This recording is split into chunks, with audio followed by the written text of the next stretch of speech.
एक राजा था, वीरसेन। उसकी एक पुत्री थी, चंद्रकला। वह बड़ी घमंडी और क्रोधी स्वभाव की थी। उससे महल के दास दासी बहुत डरते थे। चंद्रकला की एक ही सहेली थी, नीलम। वह मंत्री की पुत्री थी, किंतु बड़ी ही दयालु और सरल स्वभाव की थी। एक दिन चंद्रकला ने शिकार खेलने का फैसला किया। उसने नीलम से भी साथ चलने को कहा। नीलम की शिकार पर जाने की इच्छा नहीं थी, लेकिन वह राजकुमारी को नाराज करना नहीं चाहती थी। बहुत देर तक जंगल में भटकने के बाद भी जब चंद्रकला को कोई जानवर दिखाई नहीं दिया, तो उसने अपना घोड़ा घने जंगल की ओर मोड़ दिया। जबकि उसके पिता ने मना किया था कि वह घने जंगल में ना जाए। चंद्रकला ने अपने घोड़े को एड़ लगा दी और घोड़ा घने जंगल में घुसता चला गया। जंगल बहुत घना था। कुछ ही देर में चंद्रकला सबसे बिछुड़ गई। चंद्रकला को भी पता चल गया कि वह जंगल में भटक गई है। वह कुछ ही दूर गई थी कि उसने देखा, एक पेड़ के नीचे एक बुढ़िया लेटी है। उसकी नाक हाथी की सूंड की तरह लंबी थी। ऐ बुढ़िया, मुझे जंगल से निकलने का रास्ता बता। मुझे भूख लगी है। मुझे रास्ता बता, वरना तेरी नाक उखाड़ दूंगी। तू मेरी नाक उखाड़ेगी?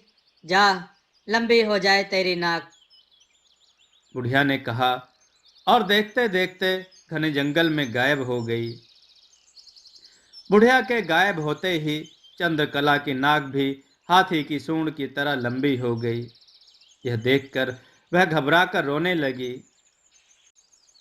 चंद्रकला को खोजते हुए नीलम भी घने जंगल में भटक गई। वह चंद्रकला को पुकारते हुए जंगल में जा रही थी। तभी उसकी दृष्टि पेड़ के नीचे लेटी बुढ़िया पर पड़ी। उसकी नाक हाथी की सूंड की तरह लंबी थी। माँ जी, आप जंगल में अकेले? बेटी, मुझे भूख लगी है। वह बुढ़िया बड़ी मुश्किल से बोली। नीलम ने आसपास देखा। कुछ ही दूरी पर एक फलदार पेड़ था, जिस पर फल लगे हुए थे। उसने कुछ फल तोड़कर बुढ़िया को दिए और स्वयं भी खाए। बुढ़िया फल खाते ही एक सुंदर परी में बदल गई। मेरा नाम सोना परी है। मैंने क्रोध में एक ऋषि का अपमान कर दिया था। उसी के श्राप से मैं लंबी नाक वाली क्रोधी बुढ़िया बन गई थी। तुम दयालु लड़की हो, इसलिए तुम्हारे हाथ का छुआ फल खाते ही मैं श्राप से मुक्त हो गई। मुझे जंगल से निकलने का रास्ता बता दो, सोना परी। यह गुड़िया रास्ता बताएगी और एक वरदान देगी। नीलम गुड़िया की सहायता से जंगल के बाहर निकल गई। वहां उसे चंद्रकला भी मिली, जिसकी नाक हाथी की सूंड जैसी लंबी थी।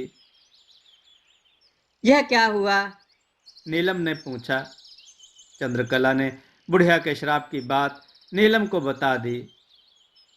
उस बुढ़िया ने तुझे श्राप दिया और मुझे एक गुड़िया, जिससे मैं एक वरदान मांग सकती हूँ। नीलम ने कहा। फिर उसने गुड़िया से चंद्रकला को ठीक हो जाने का वरदान मांगा। देखते देखते चंद्रकला पहले जैसी सुंदर हो गई। अब वह गुस्सा करना भूल गई थी और सबके साथ प्रेम से व्यवहार करती थी।